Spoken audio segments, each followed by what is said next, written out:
sa isang magandang umagang muli sa ating lahat. Maraming salamat po sa inyong pakikinig. Tayo ay muling dadako na sa sentro ng ating gawain, ang pagpuputol-putol ng tinapay at pag-inom sa saro ng Panginoon.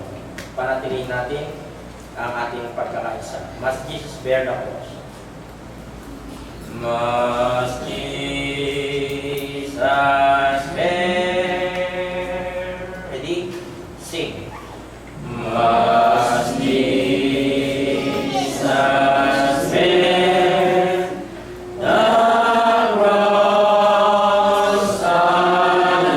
cross alone, and all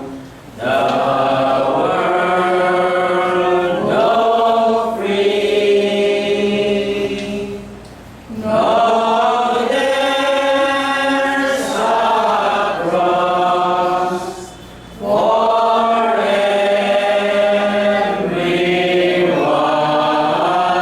The consecrated cross I'll bear till Thee shall set me free, and then go home, my crown to wear, for there's a crown for me. Oh, precious cross, oh, glorious crown, oh, resurrection day.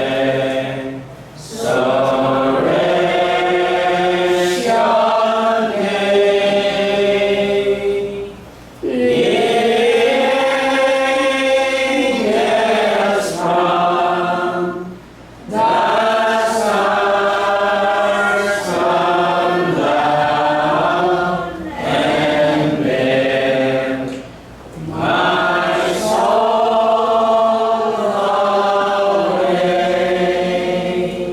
Brother Migo.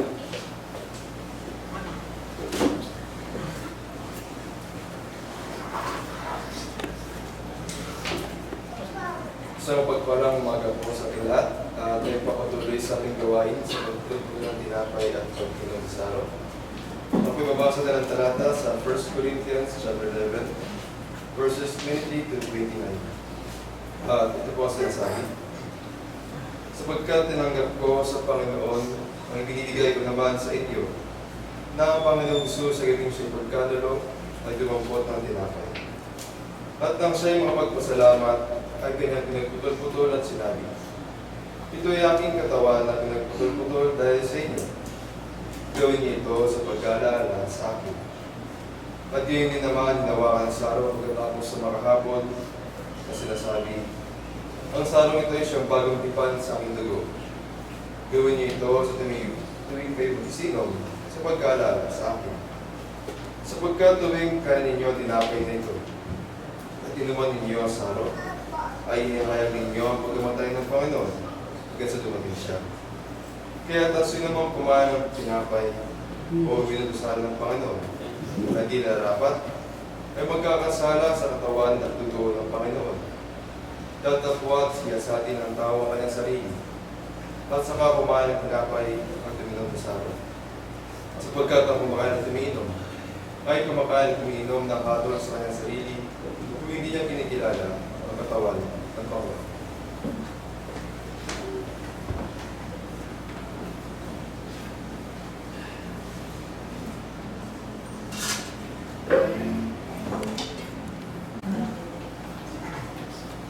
Tayo po yung hold up.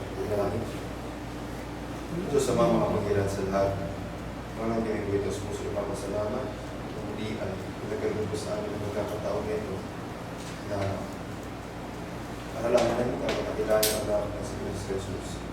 Narito Panginoon, ako po yung mga lingkod. Katas na buba sa sundo sa mundo.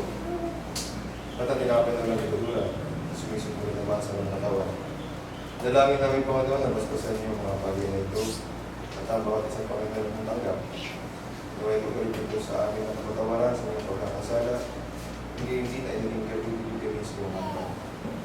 Po amis na sa mo, dalangin sa ngalan po yung Panginoong anak na si Cristo Jesus sa aming tawag ng Diyos. Amen.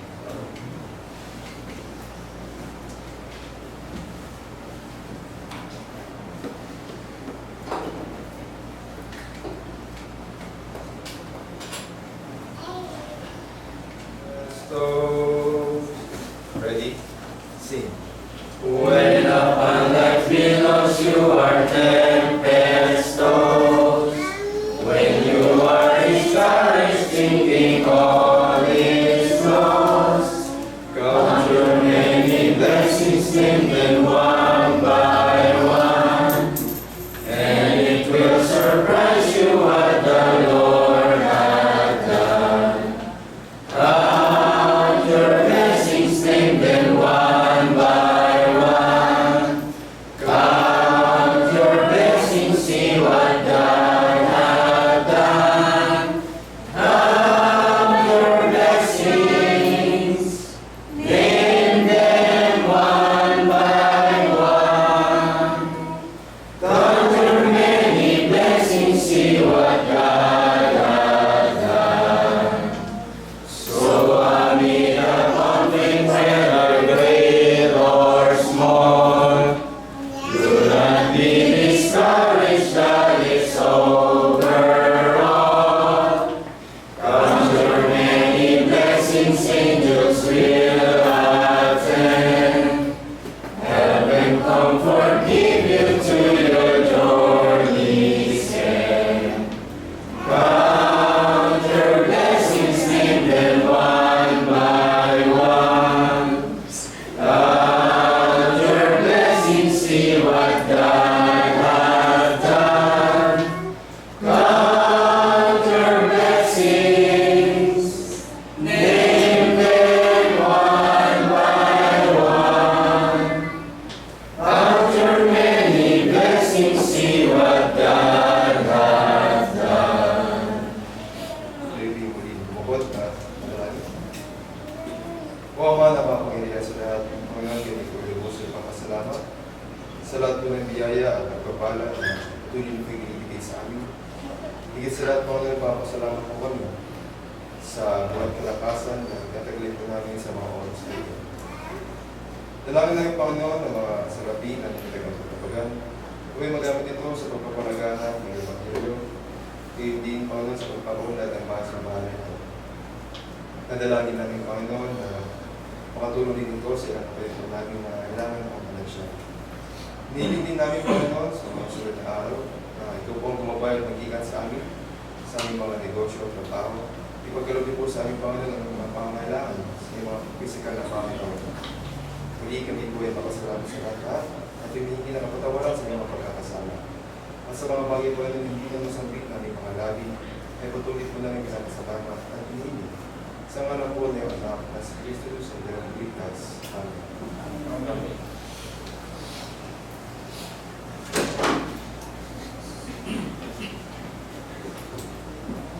Muli po tayo nagpapasalamat sa lahat ng mga kapatid na dumalo sa ating pagtitipon na ginawa sa araw na ito. Nawa nagkalugod tayo sa ating ng Panginoon at naging busog tayo sa mga aral na ating nilahan. Meron po kayong tanong tungkol sa ating paksa.